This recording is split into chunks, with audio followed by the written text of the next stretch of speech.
Welcome, everyone. There are a bunch of seats in the middle if you don't mind climbing over people. Welcome, bienvenidos, Hanka Kahup. We're very, very pleased to have everyone here tonight. I'm Judy Gradwohl, Christy Walton, President and CEO here at the San Diego Natural History Museum, and I want to thank you all for joining us tonight. First, I'd like to recognize and pay our respects to the indigenous peoples who are the traditional stewards of the land. The Kumeyaay people have lived in this region since time immemorial, and through colonization, they were removed and their traditional knowledge was minimized. But Kumeyaay people have persisted. They remain a part of this land and society today, and they are part of this program tonight. The museum honors and their continued legacy of understanding and protecting nature, and creating genuine and mutually beneficial partnerships is an ever ongoing process, and we are committed to nurturing our budding relationships with our Kumeyaay collaborators and others. The museum has been dedicated to conservation since its inception in 1874, and our history includes helping preserve Torrey pines and Anza borrego, as well as pioneering work in the environmental impacts of DDT. Today, we strive to work in partnership with land agencies, other researchers, tribal representatives, and our sister nonprofits, and that's who's in the audience tonight. Environmental issues are just growing in scope each year, and collaboration is going to be crucial if we're going to effectively address these challenges. We're thrilled to be finding new ways to reach our communities and be a stronger voice for conservation. And this April and May, I know along with quite a few people in this room, we'll be mobilizing our communities to participate in community science through City Nature Challenge and the Border Bio Blitz. I know that many of you have been working in this area on habitat assessment, working in communities, working on conservation for decades, and I want to thank and honor you for your service to nature in our region. Let's give everyone a hand for that.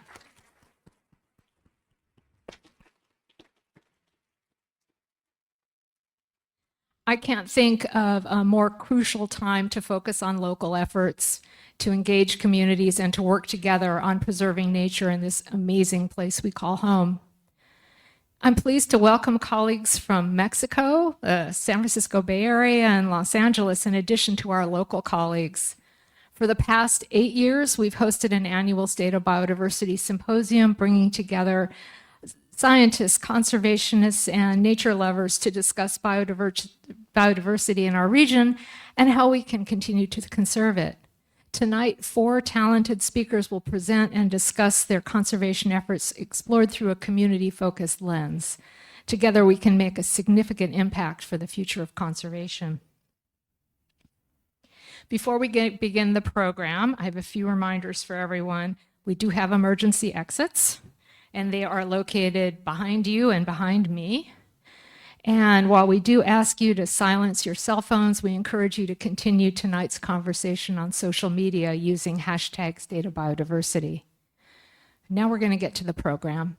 This season of Nat Talks is made possible by presenting sponsor, the Downing Family Foundation, and our media partner, KPBS, the public media stations serving San Diego and Imperial counties.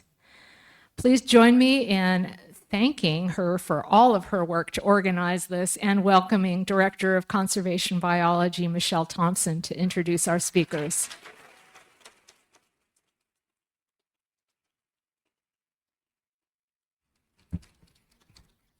Good evening, everyone.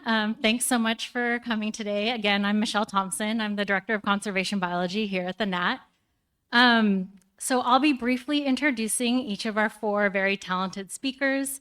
Please hold all your questions to the end. After all of the 4 speakers talk, we're going to invite them up here and have a panel discussion and Q&A from the audience. So let's get right to it. Please welcome our first speaker, Miguel Ordeñana, Senior Manager, Community Science from the Natural History Museum of Los Angeles County. Welcome, Miguel.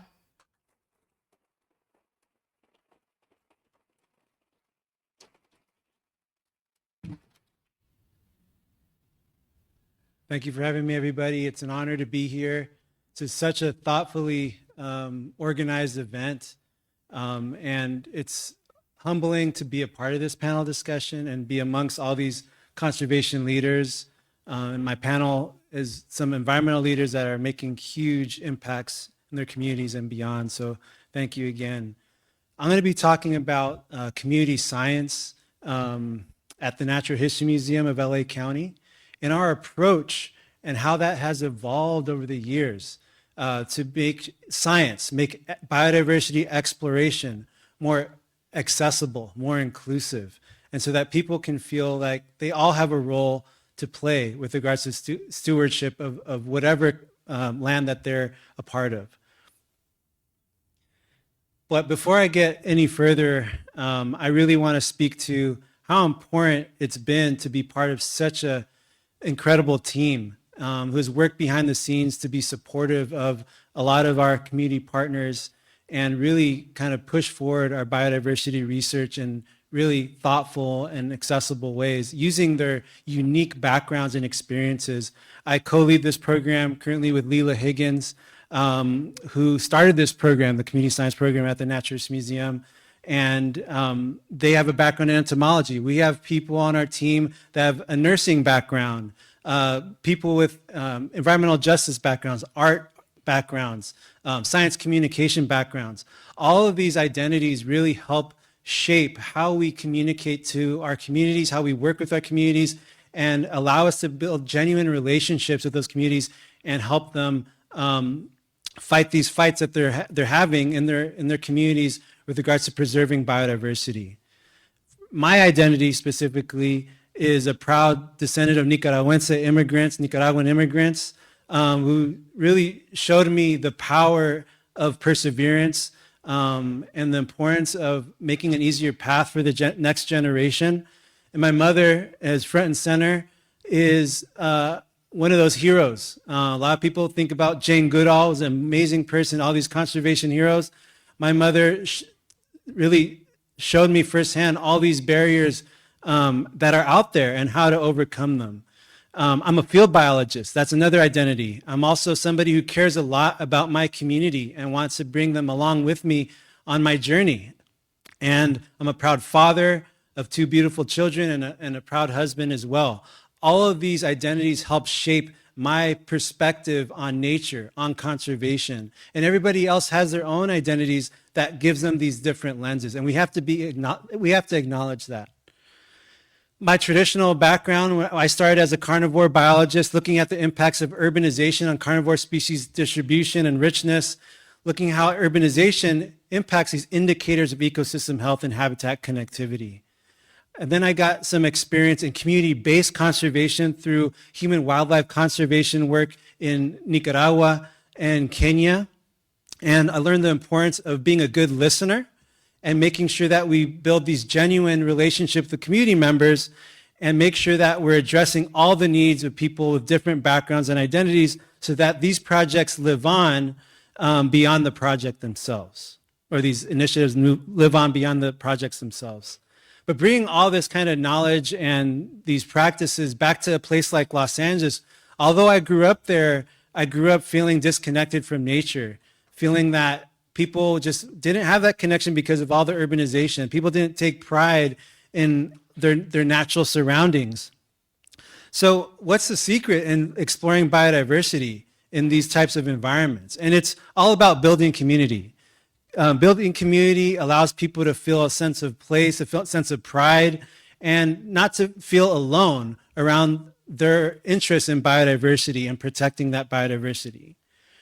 Also, it's our jobs as big institutions like the NAT, like the Natural History Museum of LA County, to make sure that we create a space for people not only to hear about why biodiversity is important, why it's here, but what biodiversity means to them and why it's important to them.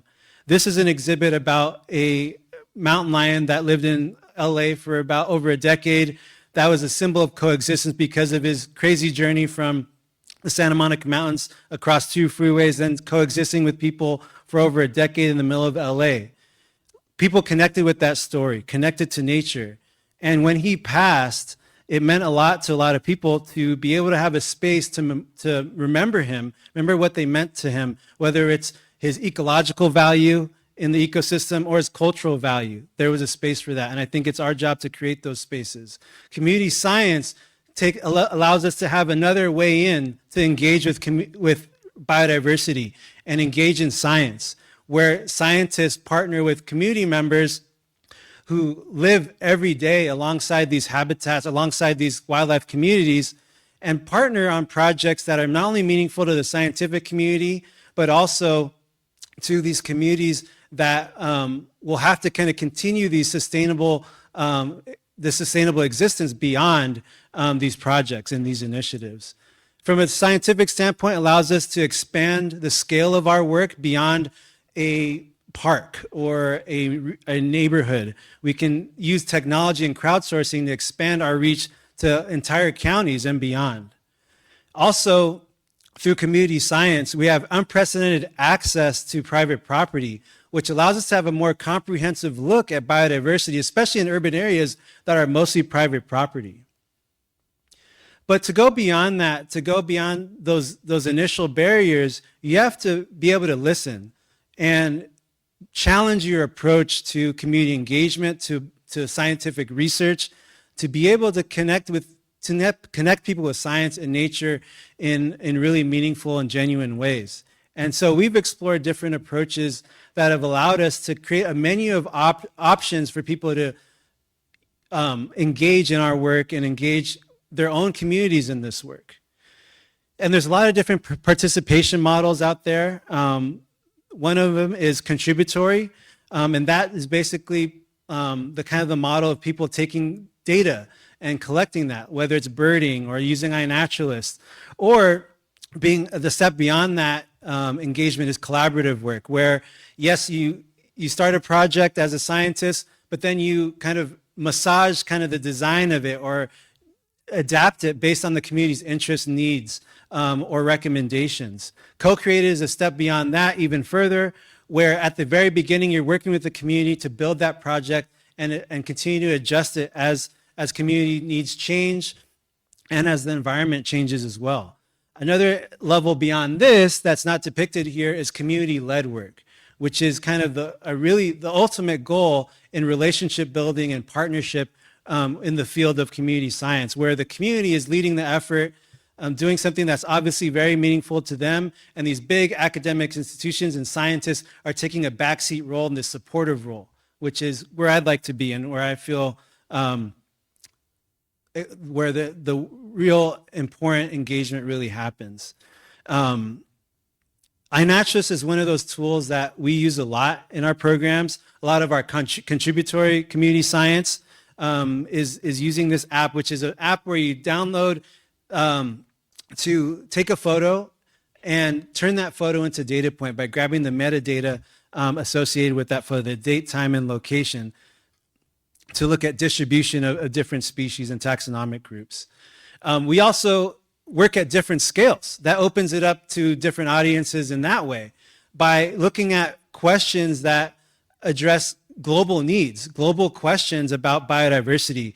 One of those great examples is a program started by the Cal Academy and the Natural History Museum of LA, where it created a competition, initially just between LA and San Francisco, but grew to include hundreds of other cities around the world over the past 9 years, and now this will be our 10th year, and competing with people, but engaging them in accessible ways in all these different cities where community leaders are really kind of taking that initiative to organize people in the ways that they know are accessible to their own communities.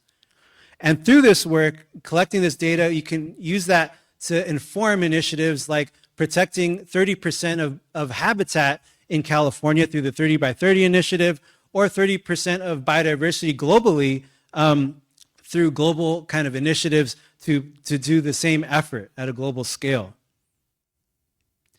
And as a reminder, our competition this year happens at the end of April and continues into early May. And at a regional scale, we have various iNaturalist projects that are looking at the distribution of different taxonomic groups, both native species and introduced species, and the impacts on our local biodiversity and ecosystems. And this is informing policy and identifying new introductions to counties, to states, and is really hopefully influencing policy and how we manage these introductions and new wildlife communities that result. One example that I like to get into, because this is a project that I started, and this is a collaborative project, one of those examples of a collaborative project. This is the Backyard Bat Survey, and we collected acoustic data of bats that record the species-specific echolocations of bats to learn about what bats are in what neighborhoods and which ones aren't.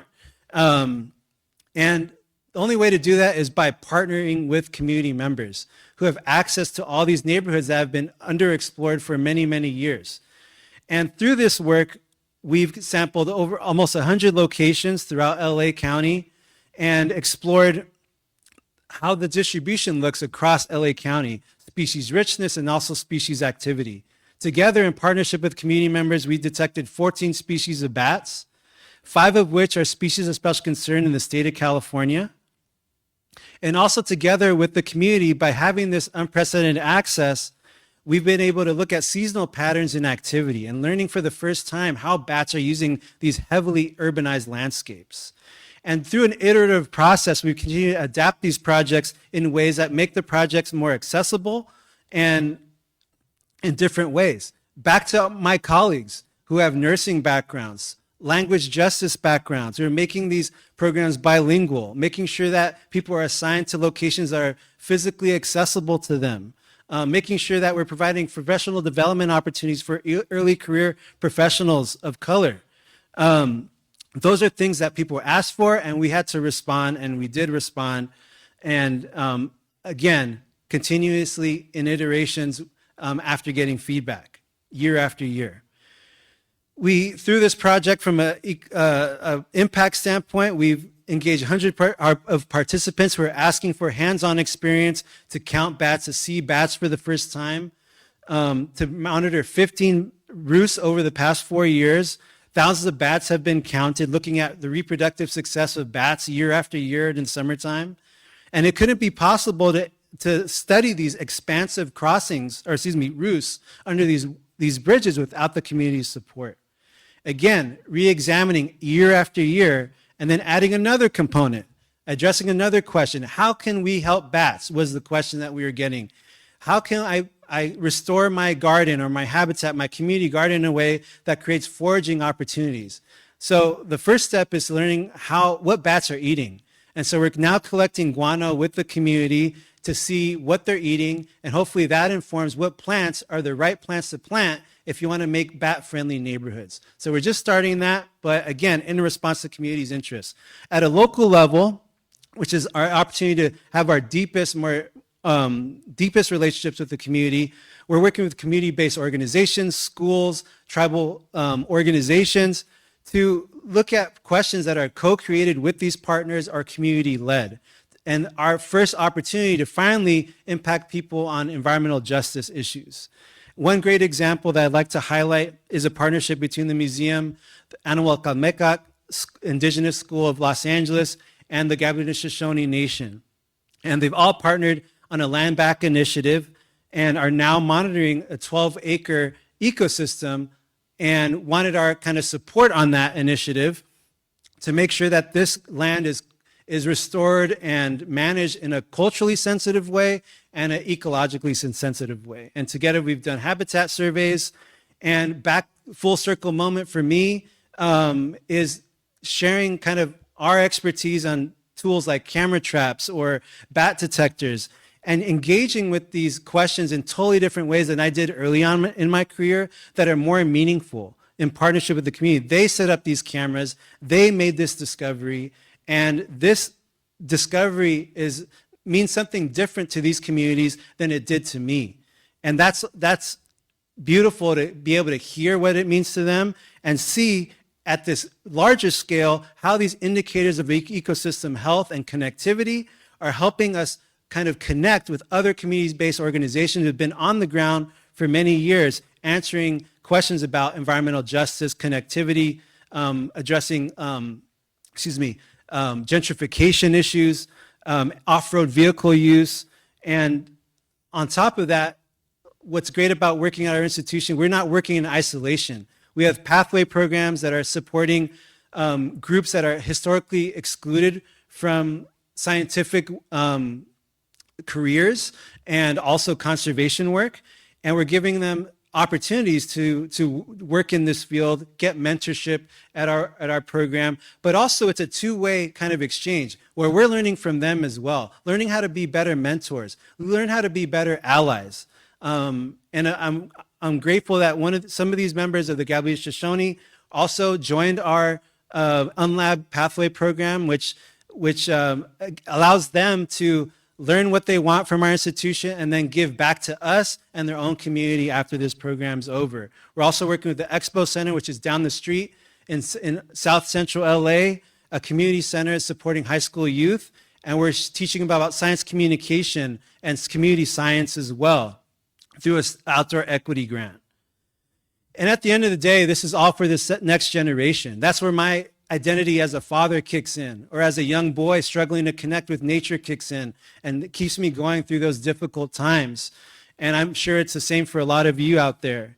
And to see people that have gone through our pathway programs now be leaders, now be employed by institutions, and inform how we engage with communities, how we go about biodiversity research is an honor to witness that. There's a community scientist from Southgate here who did bat research in partnership with us. And Moses here was a graduate of the Unlab program and is now leading Expo Youth that he was an alumni of as well, into nature and making sure that they have a voice within these institutions as well and in this field. And these are my project partners. And I'll end with this bat roost that you never expect behind a towaway sign. And the only way we found this was because communities trusted us enough to share this information. And now this is a win-win situation that we're looking for. And we're hopefully going to expand on that with everybody's contributions. Thank you so much.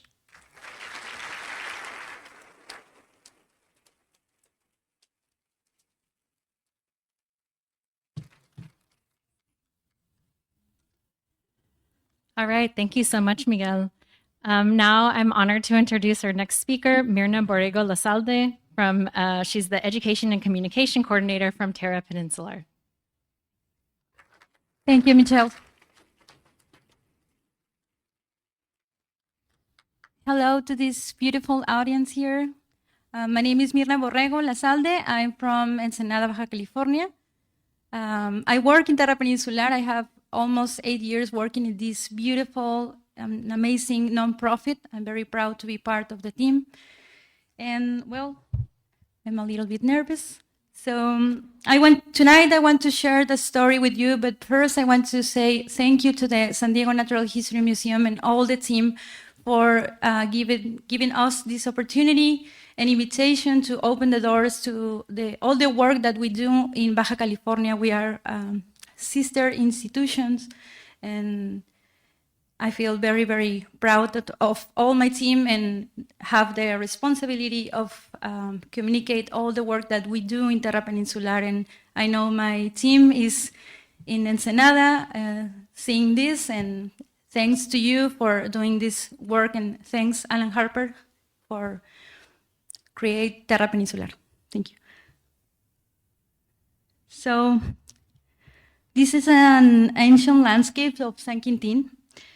It's also something that connects me with my ancestors, even though that I'm not Kiliwa. My grandmother and my uncles and my grandfathers, they were fishermen and fisherwomen.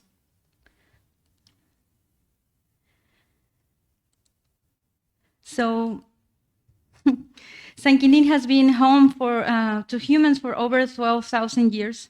The first people in San Quintin was the Kiliwa Nation.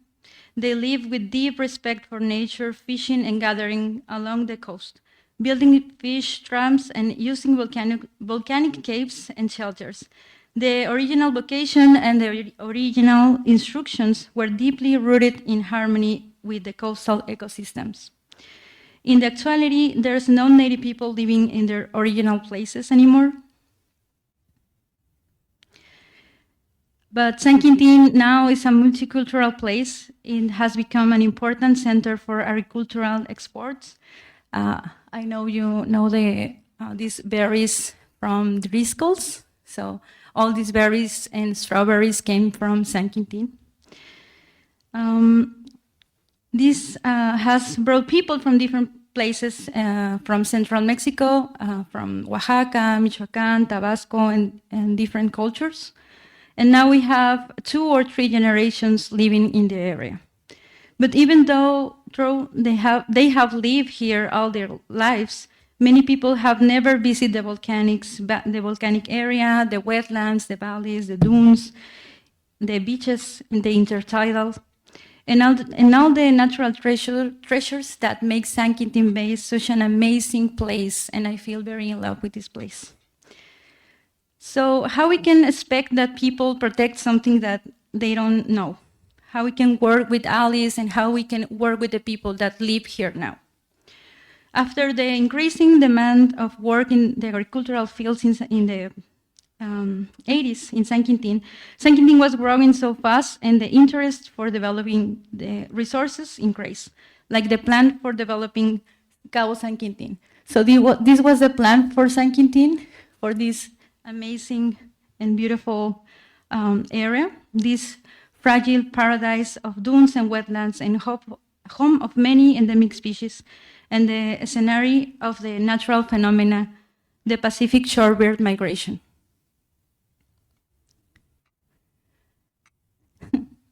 Now, we now protect San Quintin and the most important areas into natural reserves, Monte Ceniza and Punta Mazo.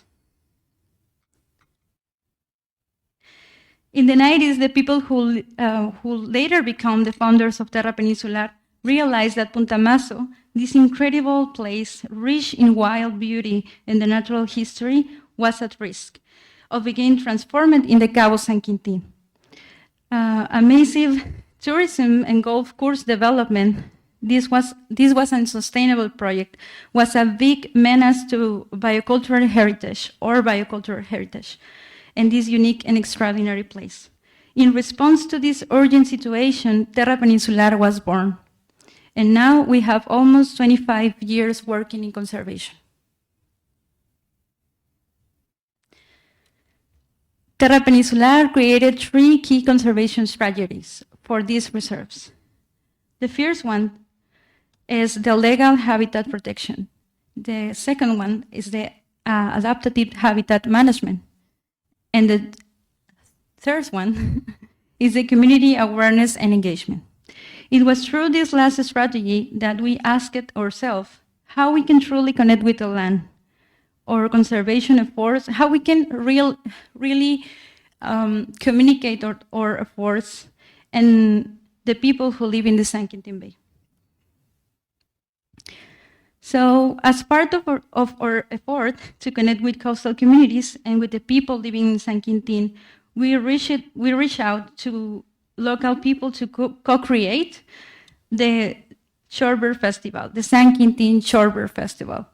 The first edition was held in 2015 with the participation of 45 people.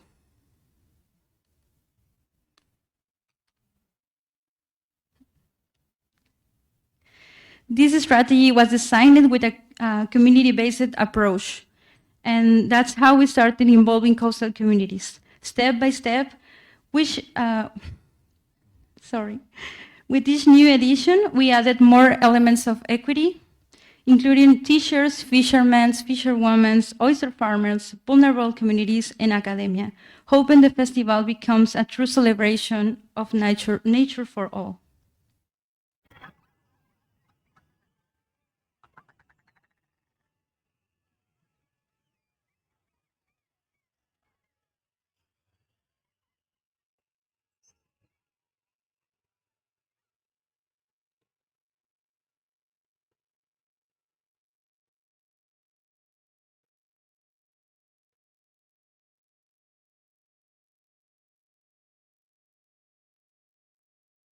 ¿Qué se siente vivir en un lugar como este?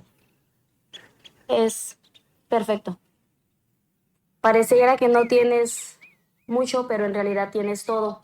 Tienes naturaleza, tienes el mar, tienes todo. Okay. Oh, Marvel Godwits flying. Yo nací aquí, tengo toda mi vida aquí en la Chorrera. Es un privilegio vivir aquí.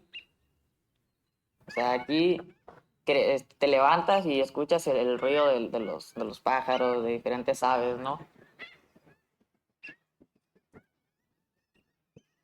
When you are shorebird and are flying around this area, you see this place and you see, oh my God, this is heaven, this is an oasis. Una, dos, tres.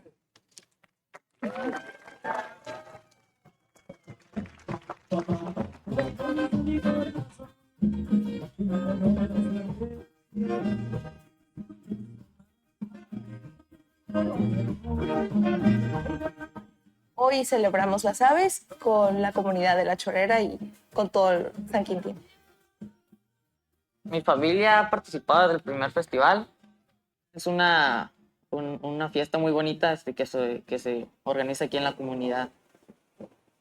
Bueno, el festival es, como dice su nombre, es una celebración, es un festejo para celebrar estas aves playeras que son unos verdaderos maratonistas, ¿no?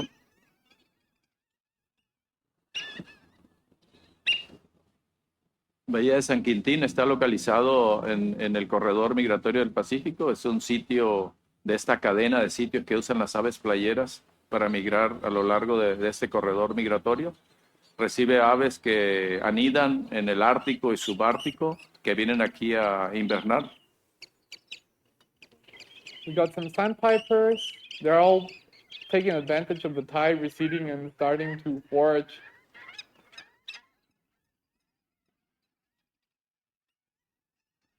Para las aves playeras migratorias, las fronteras no existen y su casa es todo el corredor, no es solamente San Quintín. Necesitan de todo el corredor.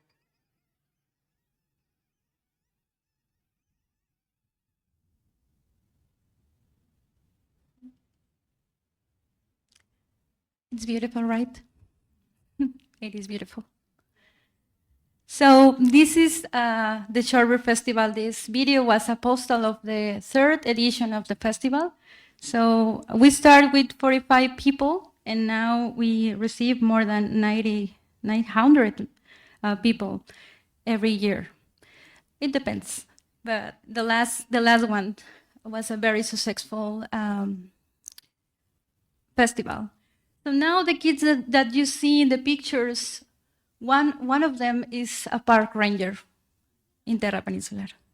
And Santiago is waiting to have 80 years old, yeah, for working with us in Terra Peninsular. So for us, this is a story of successful. Now we have a parade of belonging. During the festival, children become owls, dunes, volcanoes, and shorebirds in costume made by their families and their teachers. It's joyful, educational, and symbolic. We belong to this land, and it belongs to us. And also, we use the art to celebrate and to communicate these beautiful areas. And during the festival, we paint murals and we tell stories of conservation through the art. Art helps reclaim memory, rebuilding identity, and connect generations. Everyone sees themselves in the landscape. We train youth fishers, teachers, and elders in bird monitoring. We use apps like eBird and Naturalist, and we upload data with the communities. This creates a sense of stewardship. People feel part of something bigger and act with knowledge and care and pride. Conservation in San Quintín is not about walls. It's about bridges between people and place, past and future. Every act of connection is an act of protection. And this is a tiny, beautiful group from the Casa de la Mujer Indígena in Oaxaca. It's a community from Oaxaca that lives in San Quintin, and they participate with us all the year in the hikings and in the festival. And now local women are part of the management of the land. We're working to strengthen their leadership, provide training, and support their voices. As an artist, science, mothers, and leaders, they carry memory and the possibility. Also, nature for all. We have public access to the reserves, or the natural reserves that we protect in San Quintin Bay are open to the public. Anyone can visit, enjoy activities like hiking, surfing, watching wildlife, and every recreational activity. These spaces are protected, but also means to be shared, explored, and loved by the communities around them. Even though Terra Peninsular is the owner of these reserves, we work very, very hard to open to the public and share with the public and share with the communities these beautiful places and how and why it's important to protect these areas and why it's important that they take care of the land.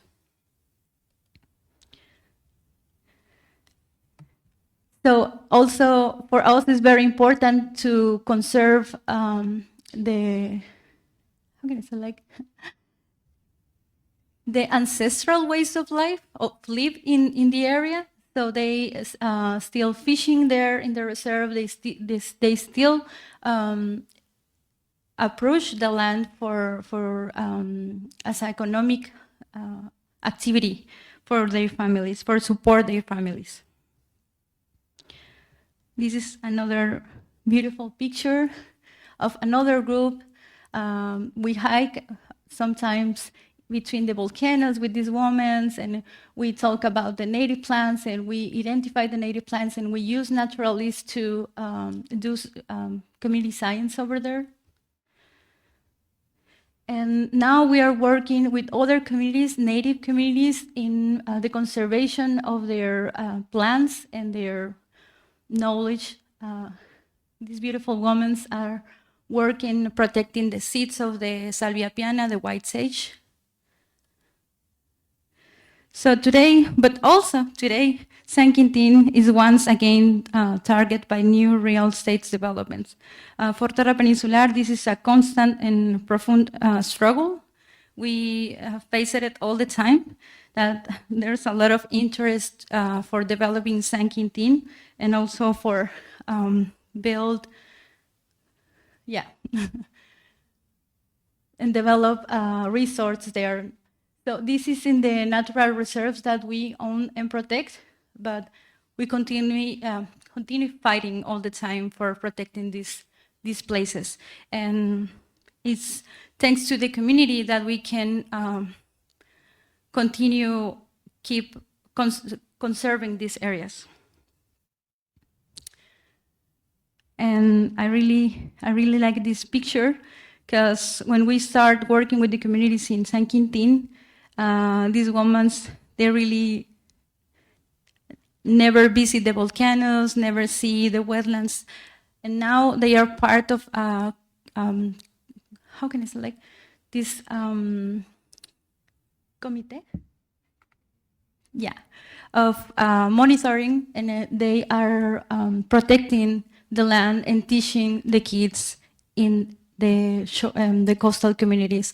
So for us, it's a vision of hope, and we really want to continue working with this in the festival. And well, it's been 8 editions of the festival. This December will be the 9th, and you are very invited to come explore this wild heart of Baja California. So I want to show you this video of the past edition of the festival and extend the invitation to visit us in San Quintin. Because San Quintin is a hope for conservation in Baja California.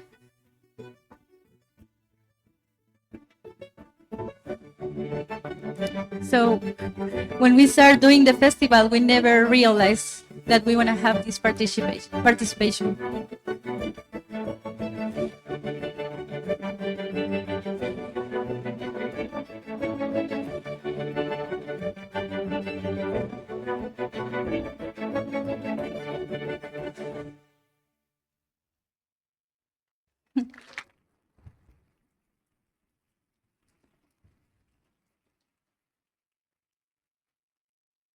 Sorry, I was a little bit nervous, but yeah, this is the Sherbet Festival, and I feel very proud to be part of this team.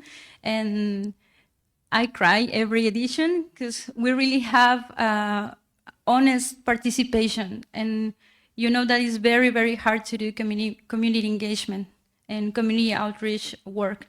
And San Quintin is a place where people don't feel connected with the land until these efforts. So thank you, and keep Baja Wild.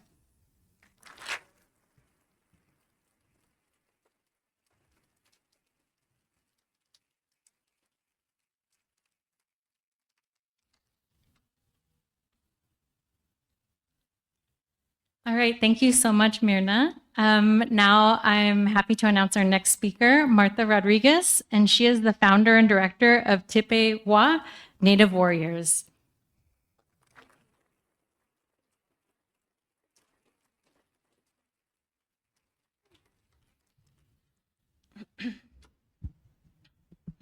Well, Katipe Shaman, Ana Gloria, or AKA Martha Nishi. Hello, everyone. Sorry, guys. So my name is Ana Gloria Rodriguez, or AKA Martha. And then, so I'm, what is it? I'm the founder and CEO of Tipewa Native Warriors. And then my Kumeyaay name is Mish Kalapa. That's why I have a morpho butterfly in there in the picture. Okay, let me see. Hold on 1 second. So the title I put Pesho. Pesho is taking care of and honoring our ancestral knowledge, nature for all. And why I choose that topic? Because a lot of stuff we do is to take care of the land, and then to honor our ancestors, that we're still practicing the knowledge that is here for thousands of years. So a lot of this is a painting of one of the elders from the Manzanita Kumeyaay Reservation, and then there's some women grinding in acorns, I guess, to make acorn mash. And then I put Kumeyaay way of life, because what we have the connection, everything around us. It can be the land, it can be the water, and then the animals, the family, us as a people, and of course. We have the belief that we are here from time immemorial. So it's not like 10 or 12 or 13,000. We believe we're here for thousands and thousands of years, since time immemorial. And yeah, we are from the original people of the land, and we're not come from nowhere. We come from the Pacific Ocean, the Hasich. Yes, and we're still here. And I want to say, like, Kumeyaay was green before the green time came. So learning from the elders, taking care of the plants and how to use them for food, for medicine, for tools, for housing, for clothes. So I can say, like, I was very, feel very honored and humbled to grow up with a lot of the elders from my community, and also from all different reservations. My mom was a traditional chief for my community, so she have a lot of relationship and visit a lot of the reservations. So I was very lucky to hang out with a lot of the elders and learning from them too. And that's one of the things I do right now. That's what I do. I want to share with the next generations all the stuff, all the knowledge is being passing generation to generation. In this picture we have with one of the elders from Santa Catarina. She was teaching how to make yaka sandals, but also other people doing acorn mash and other traditional food. So one of the things we do for Tipewa is a not-profit organization led by indigenous women, and then so a lot of the things we do, is we have different programs. We have health, we have education, we have culture, we have social justice. So we have different programs going, but one of the ones I want to share with you guys is the how like, we're connecting with the youth, and then how we like teaching and passing the knowledge. So in this picture, you will see have those in San Antonio, Necua. They were like we're teaching how to make the yucca flower. So they have the youth, the community came together, and then it was very beautiful because the whole community, well, not the whole community, but a lot of people came. All the youth came, and some of the women, they came make tortillas and started with cooking the yucca flower. The second one is the crabs. We're camping over there by La Chorrera when she was doing in the video. So that was a camping we did out close to La Chorrera, and then we are like how to collect the meat from the ocean. Also in the next picture over here, there's two girls from San Jose La Zorra. They were cracking acorns. This one, it was a youth camp we did together with the Kumeyaay Nation over here in San Diego, and they were by Julian. So they were like camping over there. And then same thing, we have a lot of activities with during the weekend. One of the things I put over here, collecting and building. So with this one, it was a flyer we make to collect tule and willow, so we can make the ramadas and make a Kumeyaay traditional house. And it's not just going to collect, but also is teaching how to build a house, how to be respectful for the plants, how to be respecting the plants, because a lot of people are going to collect some materials and they take the whole plant out, they kill the plant. So for us, it's very important how to teach the youth or the people who are collecting with us how to be asking for permission before we cut, and also put the intention why we're cutting those materials. And then, so that was very, very, very important for us. And I remember when I was collecting one time, I have my little son, he was like 5 or 6 years old by that time. And then we posted on social media, with like he was collecting. He was a little guy, taking a lot of the tule, he was carrying the tule, and somebody put like, oh, that's child abuse. And I was like, no. And our, culture is teaching the kids at a very young age how to be respectful and how to be collecting the material and what is the uses for. And one of the things is, like I said, we like Kumeyaay people, we are from the ocean, we are from the desert, we're from the mountains and the valleys, but everyone knows our communities are way deep in the land, inland.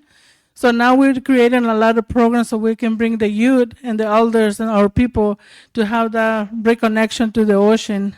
And so this picture over here, there's a group of youth. They came from Baja. We take it over here to San Diego.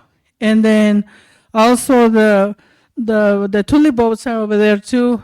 Over here in San Diego, it was like we're working a lot over here with the different people, different communities to bring back the tule, the hakuayo. But in Baja, we're not doing that much. So now the second year, like we're doing camping over there at the beach, and then building this tule boat. So bringing the peoples and the youth especially to learn, the respect and the medicine and our connection to the ocean. So it's very important for us to bring the elders and the youth to come back. And when I was younger, my community is 27 kilometers from the Pacific Ocean. And then now with new developments, it's very hard to get in there because now they have all these houses and everything is private. So now we don't have the access to the ocean like how we used to before, and go and collect the salt, how to go fishing, go get mussels and all the food and medicine for us. And then because for us, the ocean is medicine too. So it's very hard to practice those traditions when we cannot have access. And same thing over here in San Diego, for us, the Kumeyaay Nation, is very hard to have access to the ocean.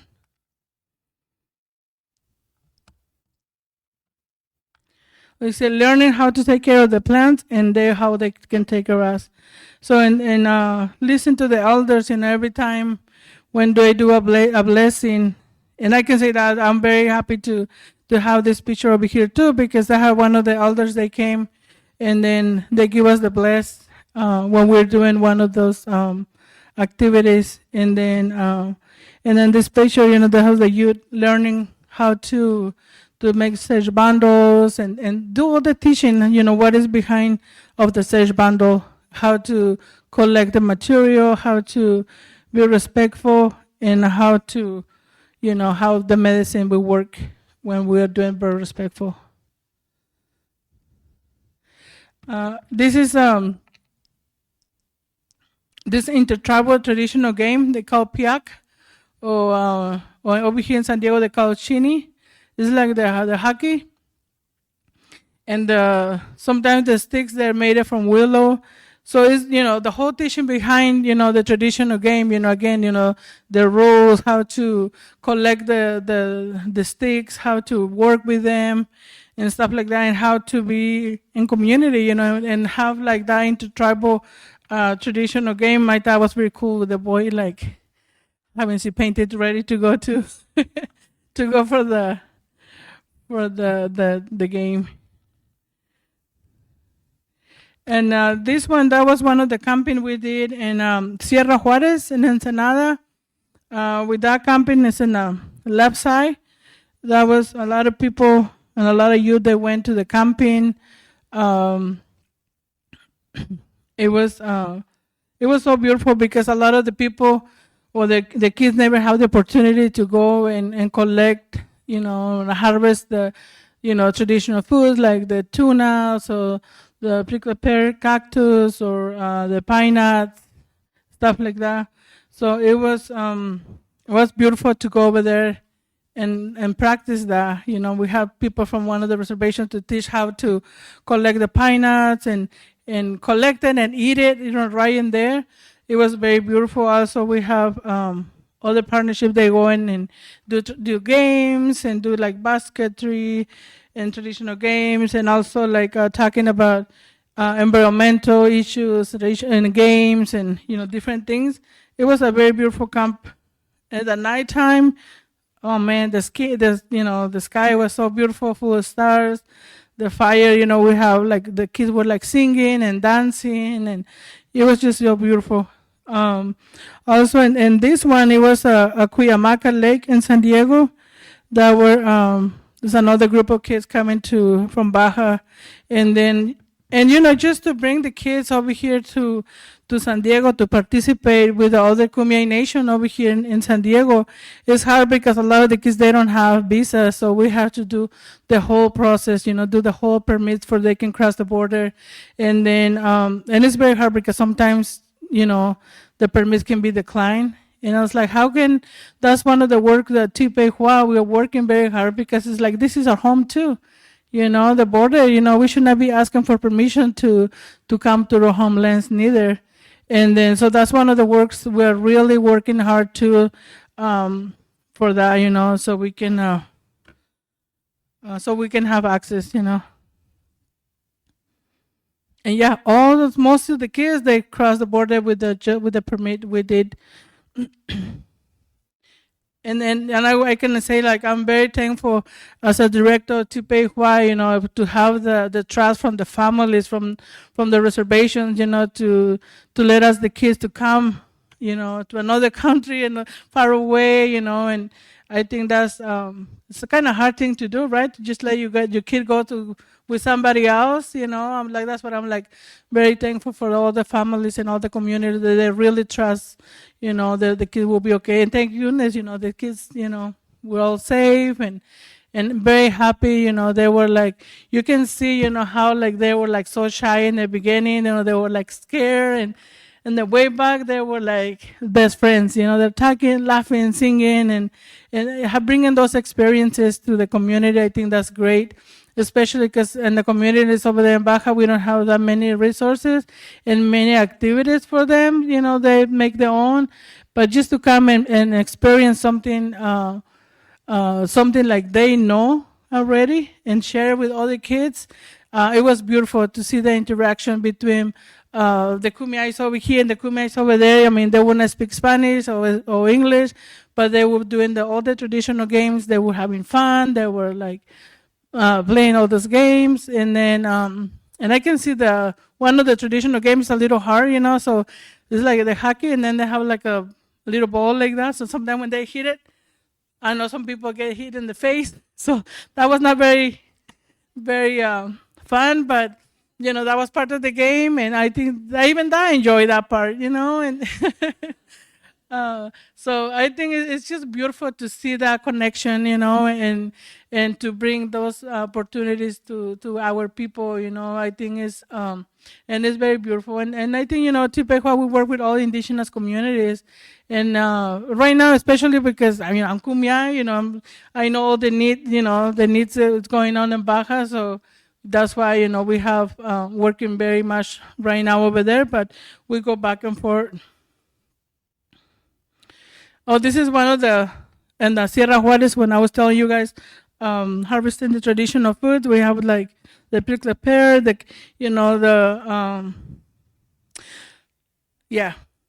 have other programs too for health, and just give it opportunities for the people. I can say we have for the health part, we help people when they have an emergency, because we don't have money, of course, but you know, when people it's an emergency, you know, we always make a flyer and people donate, and that's how we help people when they have an emergency, a medical emergency. But we have a bulk rehab program for people. They having programs with drugs and alcohol. We cover up to 6 months for them to be in a bulk rehab center, and after they go back home, we have a group that we call the Circle de Apoyo, the Circle of Support, and then we are part of the Circle of Support, so we have to take trainings on nonviolence communication, and we have to do all kind of stuff to learn, you know, so we can be a good supporter. And then and also I can be very happy today and share that I have a call this morning, and one of the coordinators, she called me and she was saying the meeting they have at her community, there was a lot of people, and they were very supportive. A lot of people was excited. They want to do more activities, and then they were very happy. So that made me happy too, and you know, to share that the people are happy to having those programs, and then because using the culture and the sport to talk about drug prevention about drugs and alcohol, I think is very important. And then especially, you know, coming all together and doing those activities. And also some of the people, like right now, they are sober. They have the opportunity to be in the community as a tribal member, you know. Tribal member, people can count on them, because, you know, sometimes when people use drug or alcohol, people just look at them like, oh, they don't value, you know. But give it those opportunities for those people to share the knowledge. I think that's very important, you know, bringing those people and having a very healthy communities. I know it's not easy, but I think it's a very important thing to do. And I think our culture is there to support us that way too. Why? Because we need to have that connection, you know, with our songs or ceremonies. One of the things for Tipehua too, you know, is collaborating with other organizations. And before I go this is another organization we're working with. It was Fauna del Noroeste. I think they're here. Where is Fauna? Where they are? So yeah, I'm part of, I'm the advisor for CSA, is the Climate Science Alliance. I'm collaborating with them, and I'm an advisor. We work with over like 22 tribal communities, organizations, and also with the International Working Group. And then, so Fauna, that's how I meet Fauna, being on those meetings, and you know, we really like start working together, and then supporting, and so we went to to support fauna, the work they're doing, they call it lengüeta arenosa en Ensenada, so they were removing a lot of invasive plants over there. So we went and we invite people from all the different reservations in Baja, and it was beautiful because a lot of people came. A lot of people came from all. I was surprised, because, sometimes we don't go that much to the city, we just like to stay in the community and don't go that much outside. But it was beautiful to see all these families that they came from Tecate, from all the way from La Huerta, all over, it's not very close. They came and they were working over there. And then, so it was beautiful. One of the pictures I like over here with this little boy looking into the ocean. I was thinking, what is this kid thinking? Just look into the ocean. And he brings his little dog, so they were like just watching the ocean. And, it was like, I don't know, I love that picture because, they were working very hard, but also taking the opportunity to just observe the ocean. A lot of people, we don't have the opportunities to go to the beach or to the ocean very often because, like I say, we're very like inland. Like I think Mai is the closest one, and we're like 27 kilometers from the Pacific Ocean. So let me see. Oops. So and oops, almost 1 second. Okay. So like I was talking about collaborating with other organizations, we did one in Kind of Frost over here in San Diego, and then also another one in Sweetwater Marsh in Chula Vista, and we call Shipam Hop the Spring Awakening, and then that was in March, and then collaborated with CSA, with the wildlife and the Living Coast. For us, this event, it was very important because collaborating with these organizations that help us to keep our language and traditions alive and have access to those areas. They're already doing the conservation. So we have, we bring people, there were people doing, from both sides of the border, we have people doing baskets, we're doing pottery, traditional games, they were transplanting, they were, so all different kind of activities. Okay, so you can see over here in this picture. So we have some people from La Posta. Amaya, she was working doing the pottery. We have Luz from Santa Catarina, she was doing the pottery. We have Hua, he was my son. He's doing the, and Kayla from Siquan, they were doing the Pishok game is one of the traditional games. And we have Elvia, she was outside selling the baskets today.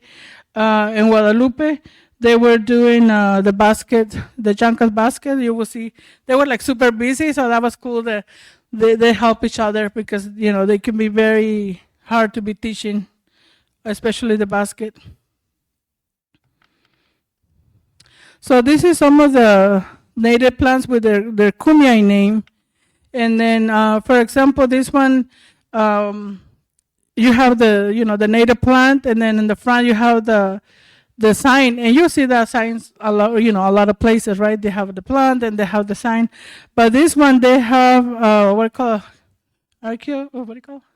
QR, the code, and then with your smartphone you can hear the Kumeyaay name of the plant, but not also you. The plant will hear their own name. So can you imagine the importance of that? The native plant hear their name. They don't hear for hundreds of years, so it's just giving the, I don't know, but I thought was a beautiful thing, this opportunity for people to learn about the Kumeyaay Nation and the relationship with the plants, but also the plants will hear their name. So I think that was amazing. So we have different plants, and then people can go on a hike, and you guys can with your smartphone you can hear that, but also give the opportunity to the plant to hear the name and the language. I'm just very happy to share with you guys too. This is an example from other Native communities, and then there are some people already working in their own language a little more up north. So I'm just happy to share that too. I'm glad that people are using this, for example, to do their own language and doing their own work with their own language and their own plants over there. Also, we have a coloring book. We have stickers, some of the native plants, and they're in Kumya, in Spanish, in English. And then we have some of the native plants. So we have the ocean animals. So they're for free outside in the table. So if you guys want to go, and they're free. So, that's one of the things too. Like, we don't have that many materials, in our nation to give away or to share with the community. And then, so I think that's very important for us to be more, to have more materials like that. And then, especially for our people, for our youth, to have the learning and, put it in something like, oh, you can see it, and oh, it's a sticker, right away. And then I think like that's good to be learning. So I'm like saying, we are like working with these different organizations to make sure, our plants are native plants are safe, but also so we can have access to that, to those areas. Some of the people, we never have access to those areas. Some of the elders, they never visit those areas because already, they're in conservation, and some people, yeah, they're doing a great job conserving the area, but also when you guys not allowing us to go and have that connection to the land or to the ocean, you are part of the genocide of our culture. Why? Because we're not practicing our traditions, our culture, and that's part of killing our culture. Because I know you guys very worry about preserving and conserving, but we are the original people of this land, and we are, the taking care of this land, that they care of us, and then we care about this, and I know you guys too. But like I say, sometimes we need access to those areas, for educational purposes, for food, to gather food, to have medicine. And sometimes some organizations, they will not allow people to go and collect over there, and that's part of our diet. That's part of our way of life. And then, like if we don't have those a good relationship with those organizations, I think it's a very hard thing.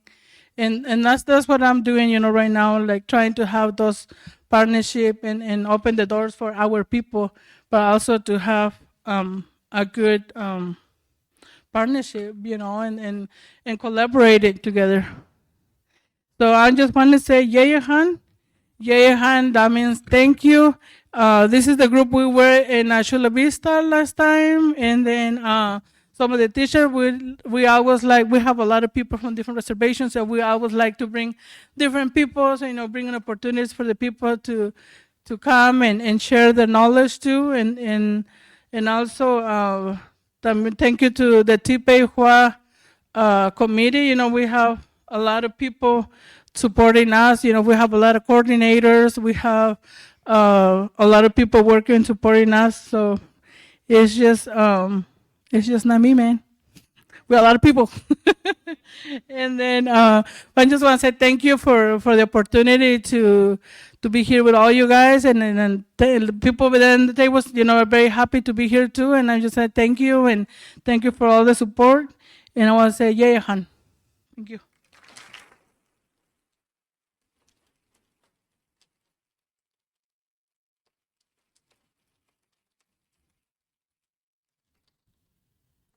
Okay, thank you so much, Martha.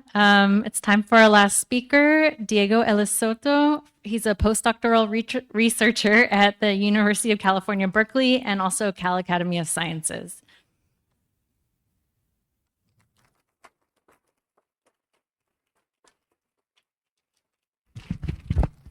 Hello, everyone. It's so nice to be here in San Diego and learning from these wonderful speakers. So I'm very excited to talk to you today, both about stories about biodiversity data, but also the human histories and the socioeconomics that are shaping this ever-aggregating amounts of information that we have to categorize the natural world in the age of open-source digital information. As a biodiversity scientist, I look at this map almost every single day. And what you can see here is a snapshot of the global inventory of information that we have of the natural world, of all the things that are swimming, flying, crawling, or just growing, doing photosynthesis.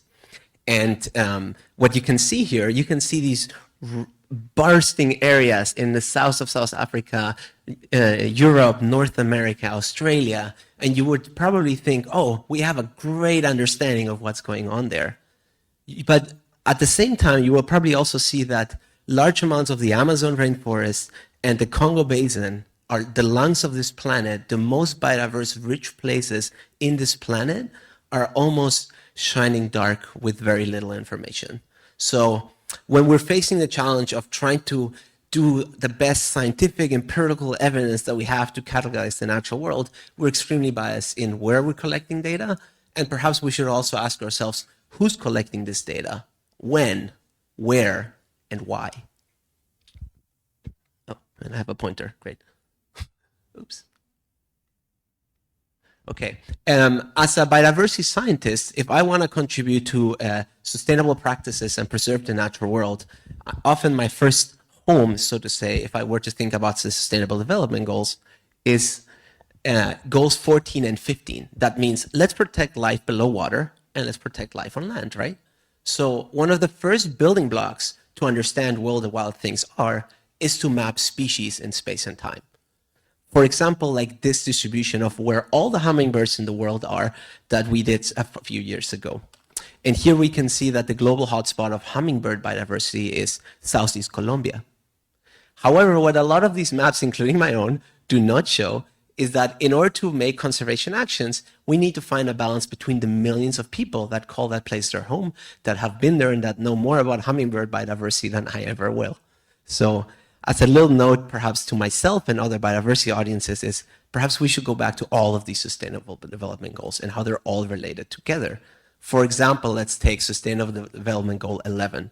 Let's think about sustainable cities, cities of the future. In a place like San Diego, this seems very relevant.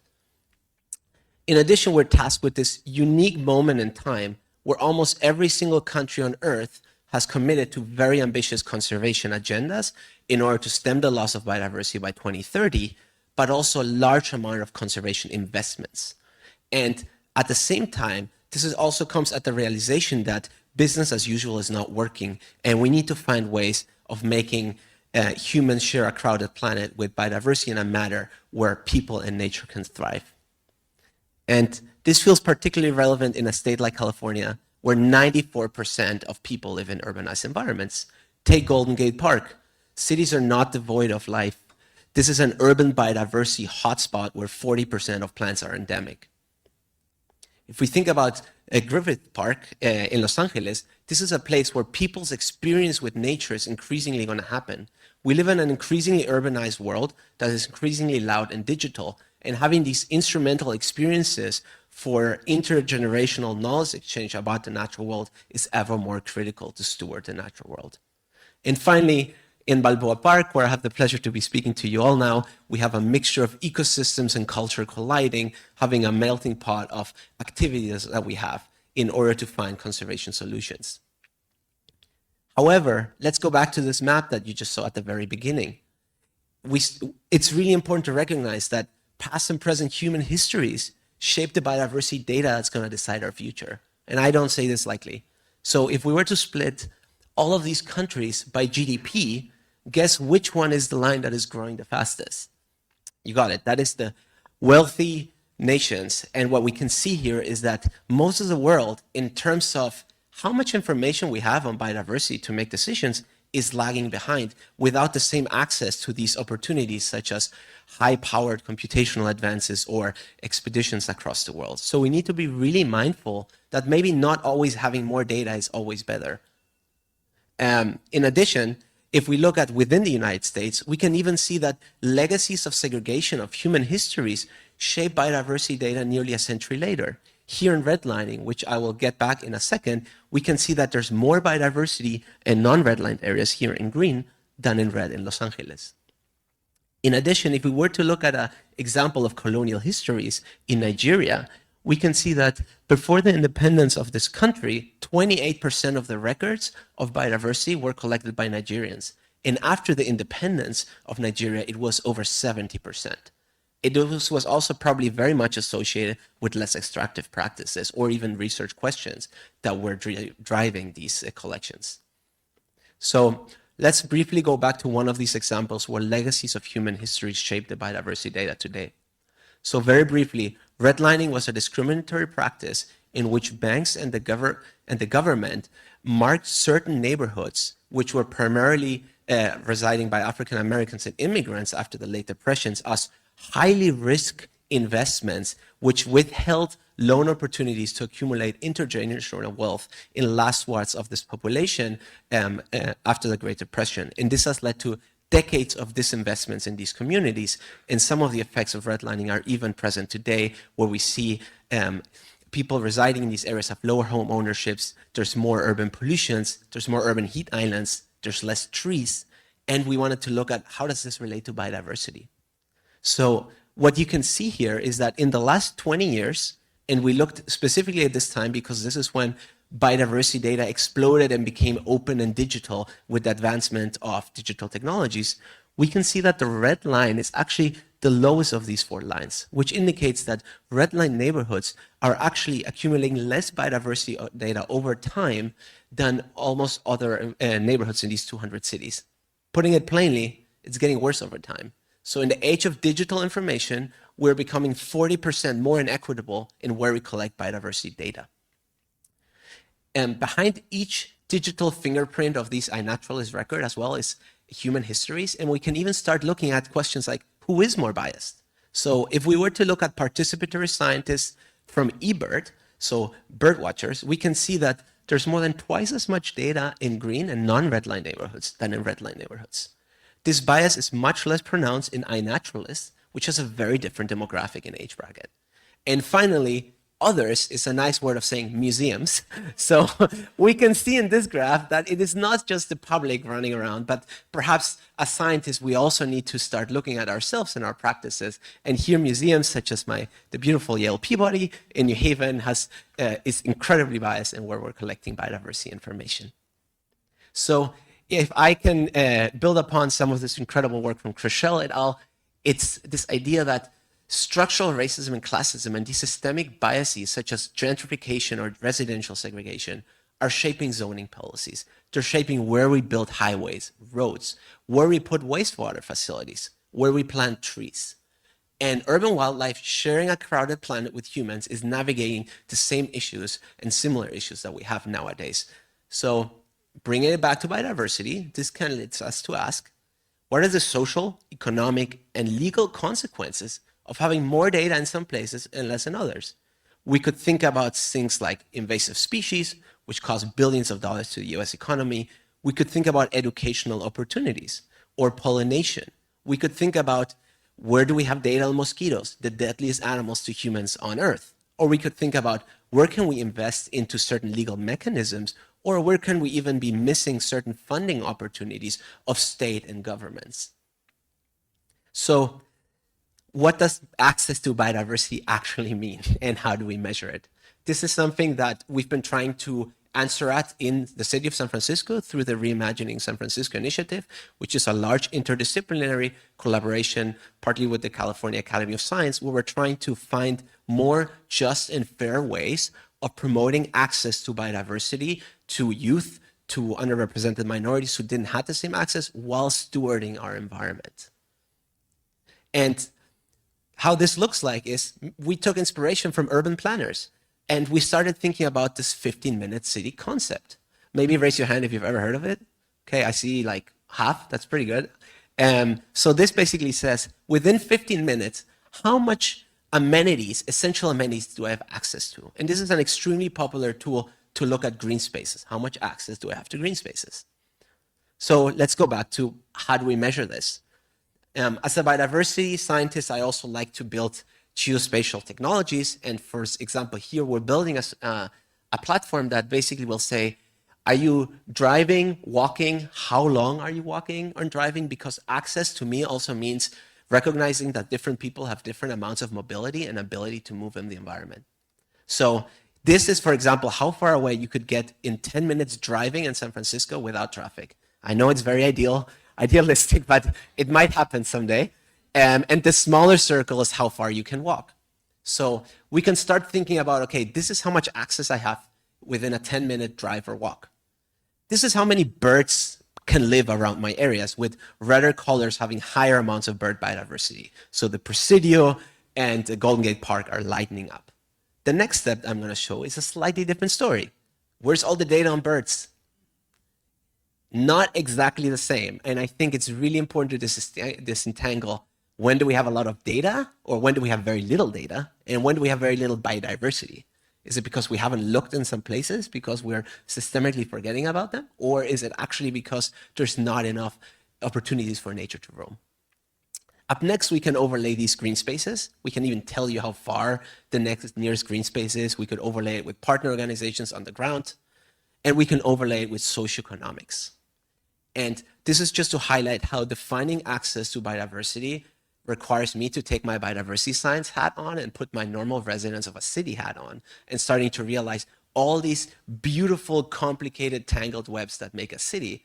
And then we can put this in a way of defining, this is your percentile of access to biodiversity. So this area has 81% higher biodiversity than if I were to randomly drop and walk 15 minutes around other cities. So this could be an interesting way of starting to redefine what access means, and who has access and who does not have access, who has access by walking and who has to take several buses or cross several highways or take several cars.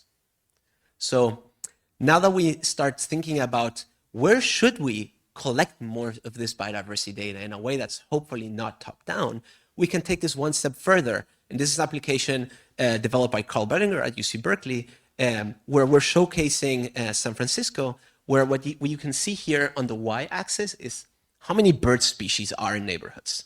And what are these 4 boxes is basically wealth levels, from super wealthy in red to high vulnerability neighborhoods in purple. And we can see here as well is there's lower amount of biodiversity in these high social vulnerable neighborhoods. So what we could do here is promote a bottom-up environmental justice-based way of figuring out what lives there in community with local community members. And I'm just going to end my talk by showing you a little example, a grain of sand for a change, prototyped in the city of New Haven, that we're currently trying to scale up across California. And that is literally putting a keyboard in this. And what I'm talking about here is making hip hop with Blue Jays or bachata with American Robin sounds, literally. So we have these beautiful soundscapes of birds, which is also called music to some people. And we can make advantage of these incredible artificial intelligence technologies that now can identify every single bird in the United States that is common with fairly accurate. So what we have been doing, and starting in New Haven, is taking kids from some of these places where there's very low amount of biodiversity data, typically from underrepresented backgrounds, and we teach them about bird biodiversity through the lens of making music and art that is place-based. So this is a spectrogram that we collected in Dixwell, a red line neighborhood in New Haven, and we ended up doing a little art exhibit in that community center where we even invited members from a cancer hospital to ask them, what does nature mean to you?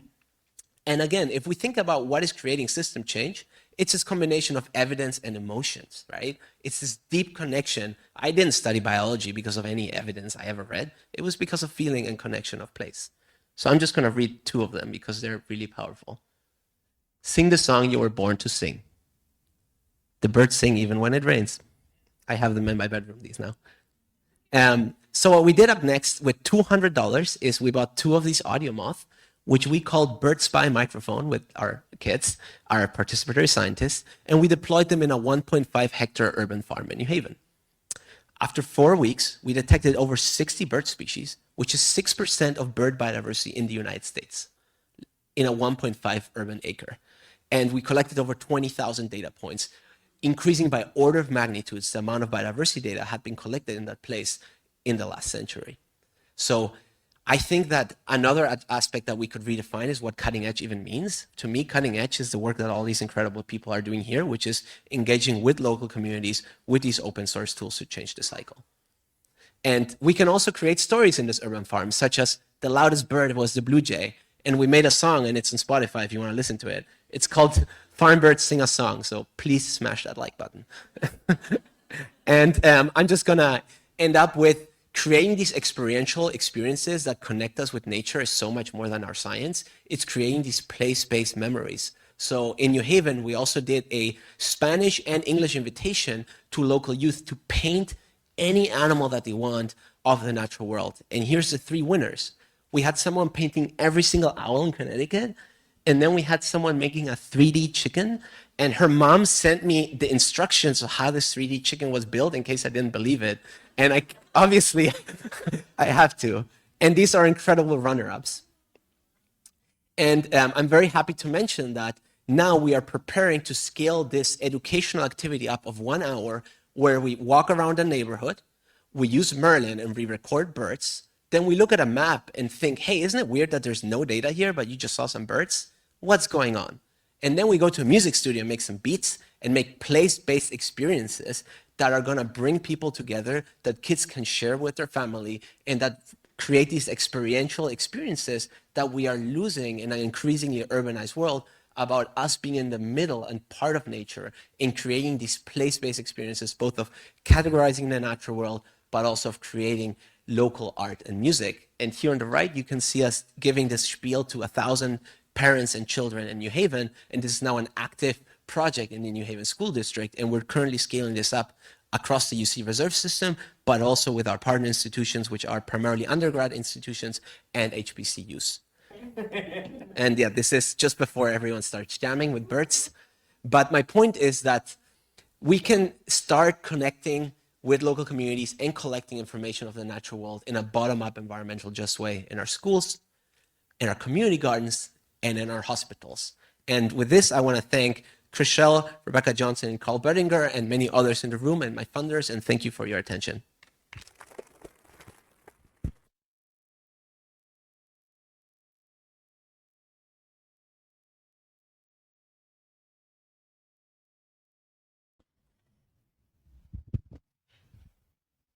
All right, I'd like to thank you so much to all the speakers for their wonderful talks. I'd like to invite them up to the stage for our Q&A panel.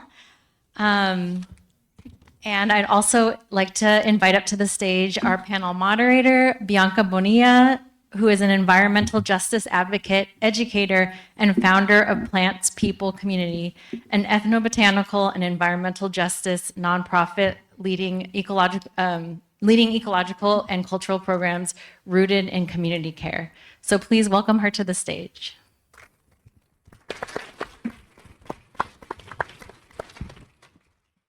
How's everyone feeling? That was amazing. We have an amazing panel here today. You can take a minute. We're going to start with a couple of questions from these panelists. Thank you so much for sharing your incredible work. I'm feeling really inspired, and I'm sure all of you are too. If you want to take a moment and stretch, you can't stretch sideways, but you can stretch forward a little bit and kind of move your neck a little bit. I want to, as we move from presentation to conversation, I want to remind us that this museum is one place to have this dialogue, but it's not the only one. Knowledge about biodiversity lives in our tribal communities, it lives in our kitchens, in our classrooms, in our sidewalks, and in our neighborhoods. We're going to begin this panel now, and I have a few questions, and we're just going to jump right into it here. And I'm going to start this question to Miguel, and then we can popcorn this around. Many of us work within institutions or systems not originally designed with our communities in mind. How have you navigated institutional limitations or frameworks to prioritize people and place and justice in our work? What does it look like to humanize these systems and have them serve your community instead of the other way around? Thank you. Juicy question, just to get started. I think for me, it's again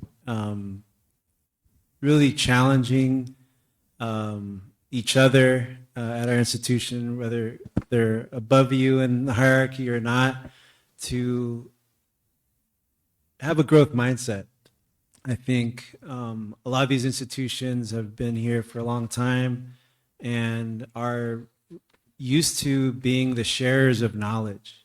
And I think there's a lot still to learn, regardless if you're a 100-year-old institution or more. We already heard from people that have connection to this community and this land for thousands and thousands of years. And of course we can learn from them. We just have to have the humility to be ready to listen with intent. And I think once we do that and we learn to do that authentically, we're going to be a better ally, a better support system to these communities. And the first step is learning about what's going on in those communities, getting to know them, build trust. Not only build trust, but work at the speed of trust. And I think sometimes it's hard at an academic institution when you're used to working at the pace of a grant or an exhibition timeline, but you kind of sometimes have to push the brakes and use a different type of approach. And I think we're still learning, and I think there's a space for a lot of different approaches. But to figure out what the right one is, you just gotta listen. So I'll stop there. Would anybody else like to comment on this? I will. Yeah, like for us or for me, it's very important to establish those, partnership or those connections with different organizations, because like I say, a lot of institutions, because they're there for hundreds of many years, that they think they're entitled to have the knowledge, and they, or because they have a title as a scientist, people, they don't want to believe in the native people. And because I remember long time ago when they found the mastodon bone, some of the elders over here from San Diego, we came, well, I was invited, I was not an elder, but I was invited by the elders to come with them. We came over here to this Natural History Museum, and I remember, our elders were telling them, like, this is our ancestors, our people who was manipulating the bones, and then we told you guys in the beginning, from a long time, we're telling you. And then, but the next day, people was, they don't want to recognize our people, that we are like the original people of this land. And same thing happened with a lot of the human remains, it take years to getting back to the communities, because, science people were studying them, and we told that's our people, that's our ancestors, so it was, to build that trust again is very hard, for us as a Native people with those organizations, because, we know who we are, we know our ecosystems, we know the biodiversity, we know our people. I mean, we know we are science, we as indigenous people, we are science. As a Kumeyaay people, making those baskets, they're making that pottery, that's science on there. They don't want to be recognized by the Western education right now, but that's one of the things we need to be recognized and to be respect for the knowledge they're here for thousands of years. Like I say, we know the names of those birds, of those animals. We know because we have a relationship. For us, it's just not like any animal. This is like part of who we are, part of our family, our part of our medicine. So we know their names and the language. We know the way of life, and how we are connecting to them. So that's what I'm saying. That's building those relationships, I think, is very important because, like I say, a lot of institutions, they are protecting those areas, but they're part of the genocide of our culture too, because they are the gatekeepers. So for me, it's very important to open those gates, gates, so we can work together on this. Thank you.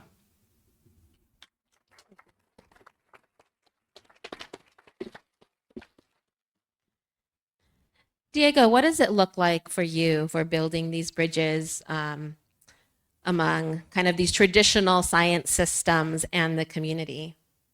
Yeah, thank you for that question. First, perhaps I'm going to start by saying that I'm a non-resident alien in this country, so there's always this limitation of, I'm talking about legacies of things that happened that never affected me. So I think that's just important to bring out there.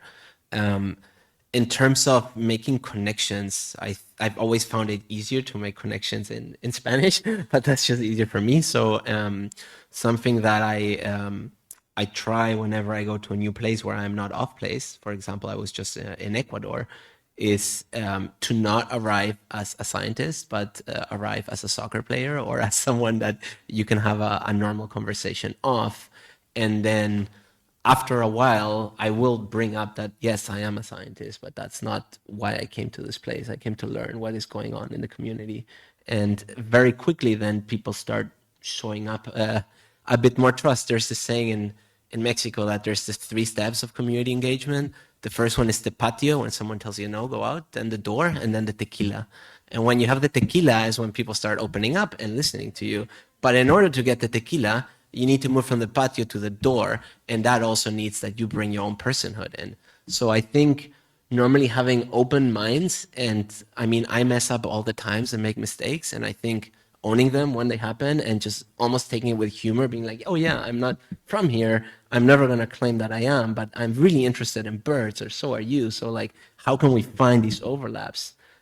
Something that is very challenging though, as early career, is that the incredible pressures of the academic systems are very different than this. So I often, not right now, but in the past, I've had the need to justify why I'm doing this type of work beyond the line on the CV, because it's often really rewarded to do this once or twice so that you have it in your curriculum and that you show that you can do community engagement. But to do the long-term, sometimes almost more tedious engagement of showing up and that you're in it for the long game, so that hopefully one day you get a chance to actually be in the room when an opportunity happens and it's the one topic that you know about, that is much, much harder to support, I found, on long term, especially for early career folks. And that might also perhaps we need to redefine what impact means, what cutting edge means in academic systems, and that we need to recognize that we can't and we will never be able to count everything that counts.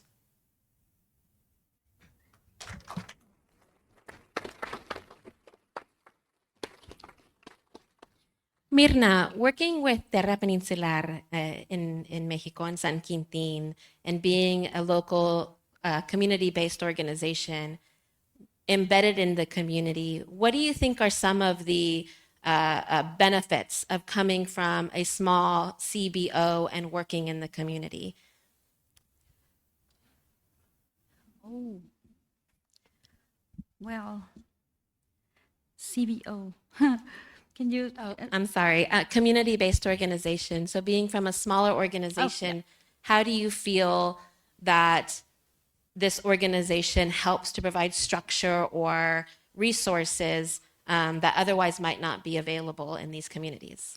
Yeah, well, when Terra Peninsular starts and born in 2001, we really don't get approached to the community, but we start working in the management of the land.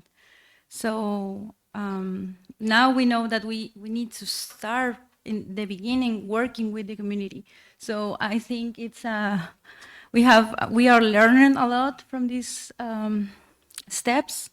So I think the Shorebird Festival teach us a lot about how can we connect with people by learning to listen and learning to have patience with the people, and now I think one of my biggest dreams is that the community can take in charge of the festival, and they can build the design, the completely design, and we can just be a little bit part of this effort. So I think Terra Peninsular, the paper in the community, it's to how can I say, like strong, like afford the people to let us know that they are very important and their knowledge there, even though that they don't be Quilihuas or Cochimis. It's really important because they know the land, they live there, they are surrounded by this beautiful place and this amazing value that have San Quintin. So I think Terra Peninsular was this, like, how can I say, like, como cuando picas despiertas una curiosidad, like I think Terra, can you help me with that? You pinch a curiosity. Exactly. So when we do these hikings around the volcanoes and the wetlands, people start asking about the plants and about the animals and about the name of the birds. So for me, it's like the first step. The curiosity is the first step for making a huge changes in the land. So I think that's the paper now of Terra Peninsular, is to work more close with the communities, and I think we start doing it with all the years of learning and having mistakes, and now I think we're more strong than never. Mm-hmm. Thank you, Mirna.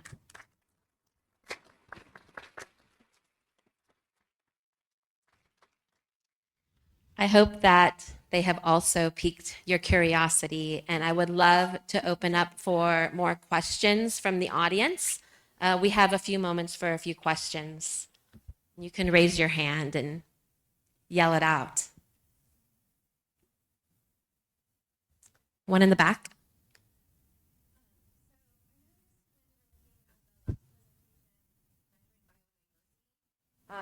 That, well, I guess my question is, there's going to be higher biodiversity in certain parts of the world or the country or even the state than others. And so are you expecting to get similar levels of biodiversity everywhere? How are you looking at measuring that? So the question is, let me make sure that I'm paraphrasing this correctly, is that there are varying levels of biodiversity data around the country. And as the study continues, is the hypothesis that, or the expected data is going to show that there was going to be more kind of equivalent amount of biodiversity in these spaces?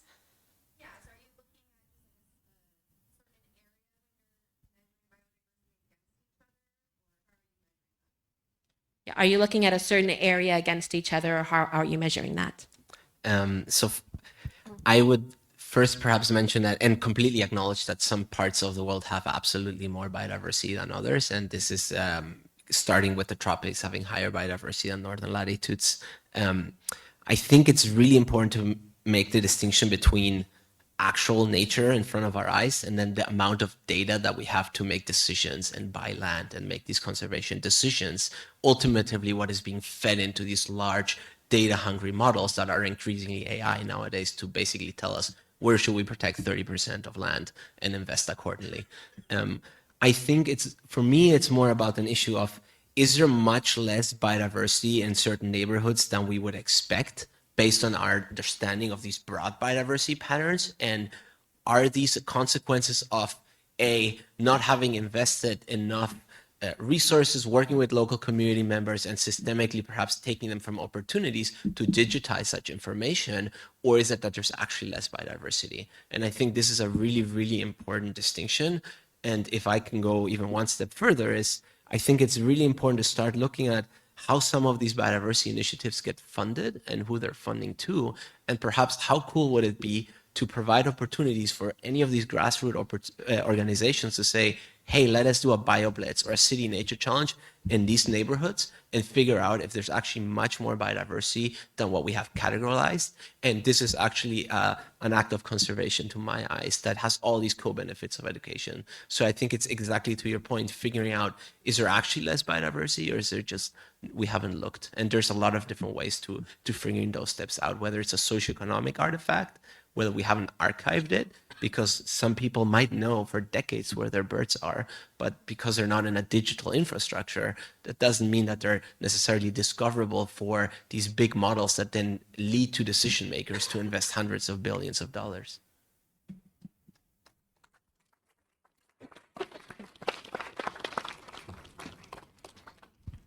Do we have another question?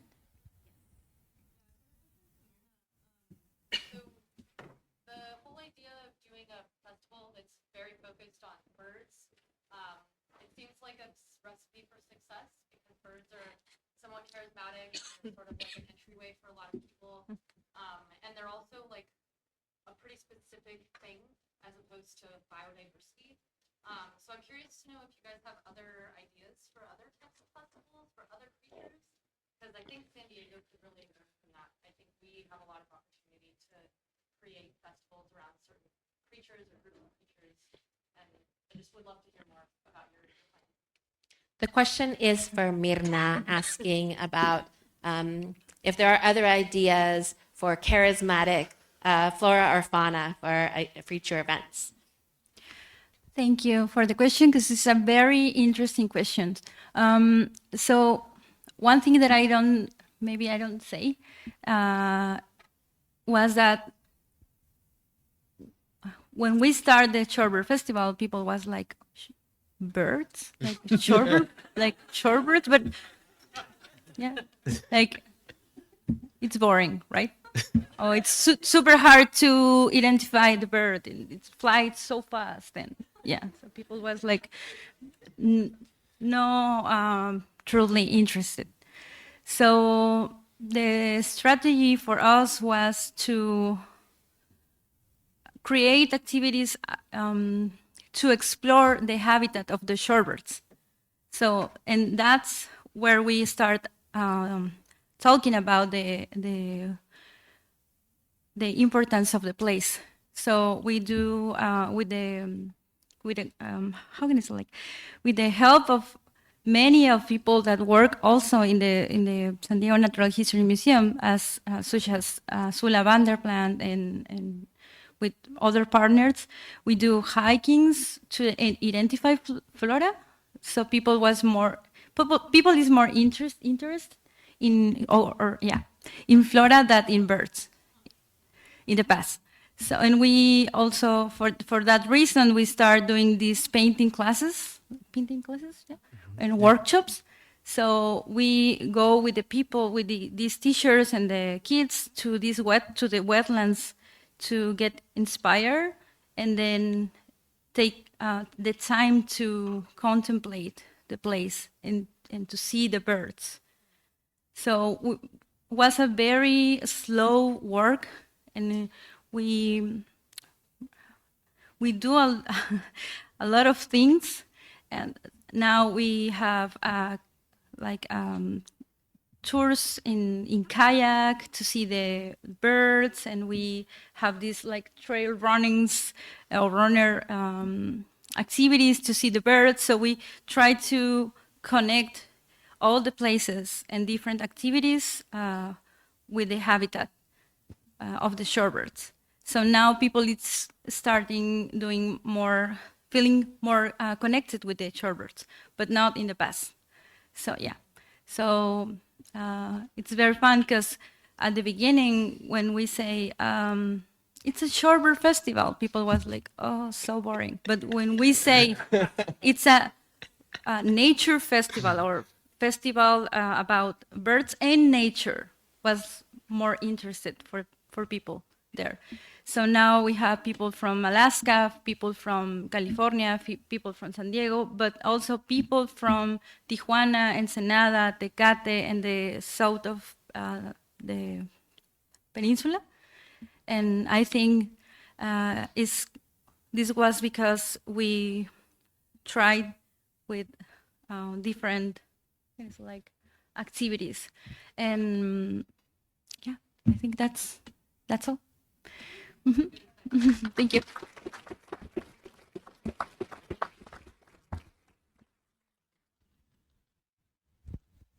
You over there? Yes.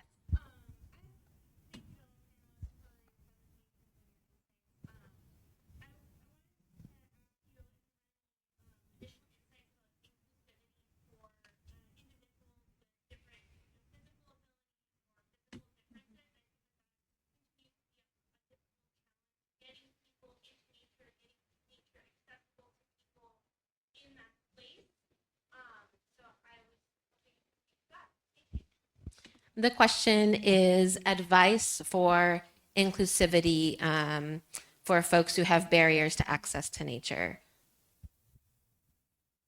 I mean, some strategies that my really talented colleagues have used is just using kind of their own experience in the health field or social justice work, or their role as a single parent, or there's all these types of layers on someone's identity that help you help inform how to make an event that's inclusive for anyone. And I think that's the key for us, is that we don't want them to have a different or too different of an experience than everybody else.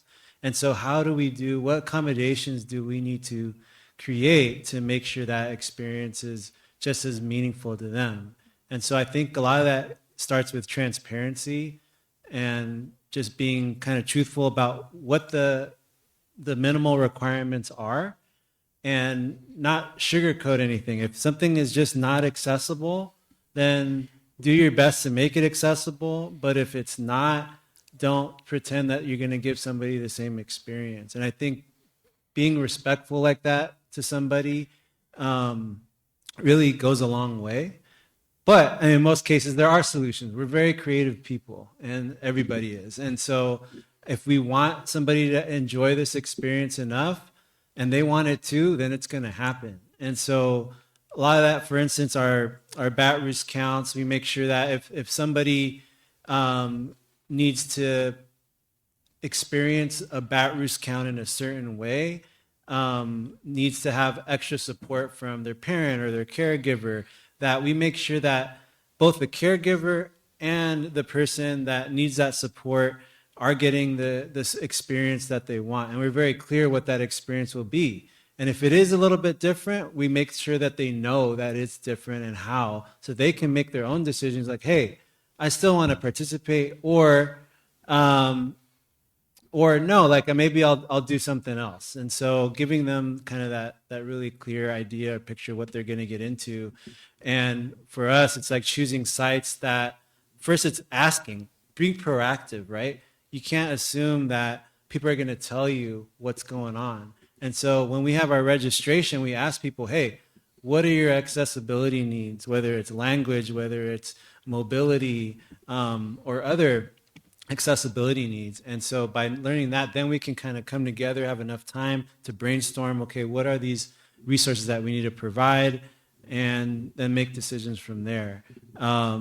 And we've done a variety of things of like placing them in locations that give them the same experience, but easier to walk to or easier to get to. Or we provide them with the chair. If they can't stand for half an hour, we give them whatever that need is, or that resource is.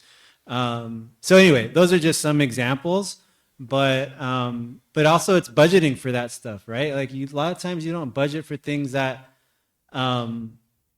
you don't consider in a traditional project, or what you should consider in traditional fieldwork budget lines. But I think creating that space so that everybody with any background can participate is important. And I think more and more people are doing that, which is great to see. And yeah, I think with that, like more people are going to be supportive of this type of work and not feel like it's for some people and not for others.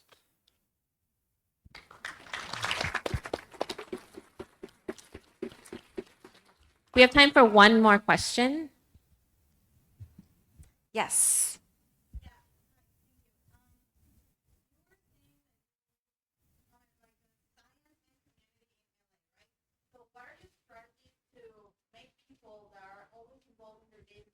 Activities like in a big city like LA and actually care about food stuff outside of their routine in the nature that they are not really used to being.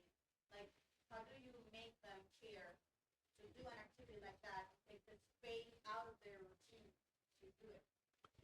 Yeah, I think it has to do with a lot of themes that we've heard a lot is that overlap in interests and understanding kind of what the community interests are and needs are.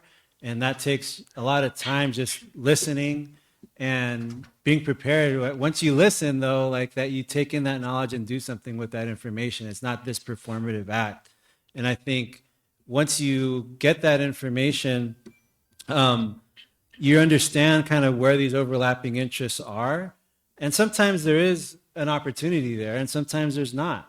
And sometimes it's about not partnership hoarding, right? Sometimes there's a better partner for that organization that can support their needs and also help them kind of contribute to biodiversity research or whatever. And sometimes that's not their focus right now. Sometimes there's like a natural disaster that happens, and there's no like real mental space to be considering that right now. So sometimes it's about timing, and then going back to that same organization that you see, oh yeah, they have high potential of like really doing some really cool work with us, or us being able to support them in a meaningful way. But sometimes it's not the right time. Capacity issues, things happen, and you have to have that patience.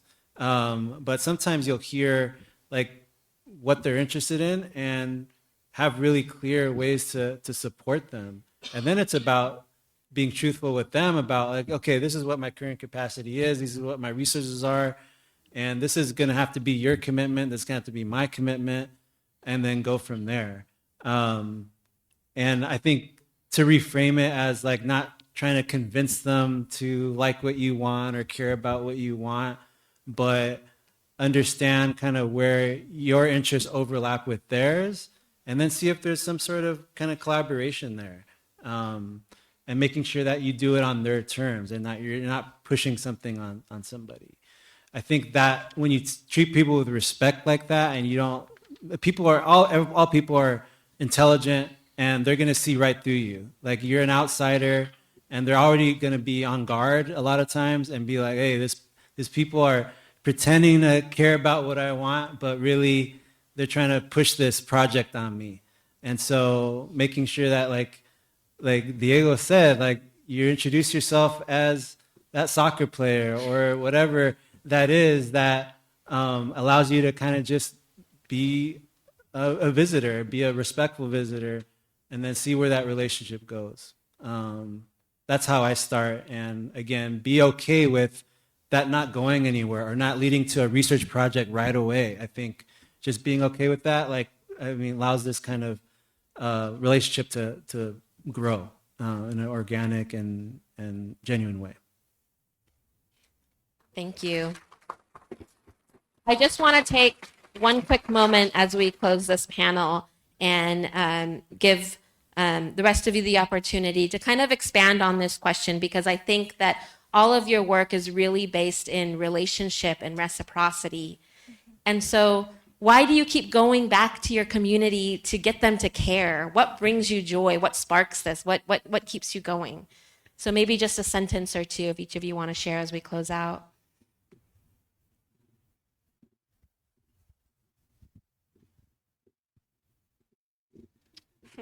Perhaps I can start if that's Go for it, okay. Diego. So I don't know. I feel like many of you, the world is going so fast, and I find myself on autopilot and all of my work deliverables, and then I have to clean my house on the weekend and I have to do laundry.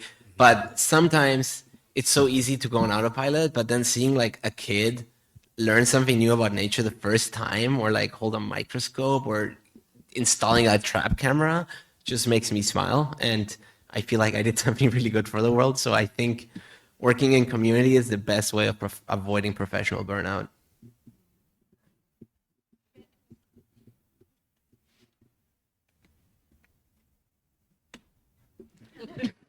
I talk too much. Well, I think one thing that inspired me a lot and give me fuerza, strength, joy, but it's more like hope and gives me hope. It's to have the opportunity to live maybe 15 years more and come back to San Quintin and see the place that I can see now. So for me, that's my biggest dream. And I really want to work for that, and I really want to be part of a team that work for that. And if I'm not in Terra Peninsular anymore, I just want to help to make this possible, and because it's a beautiful place that we can't permit that just disappear. And that's all.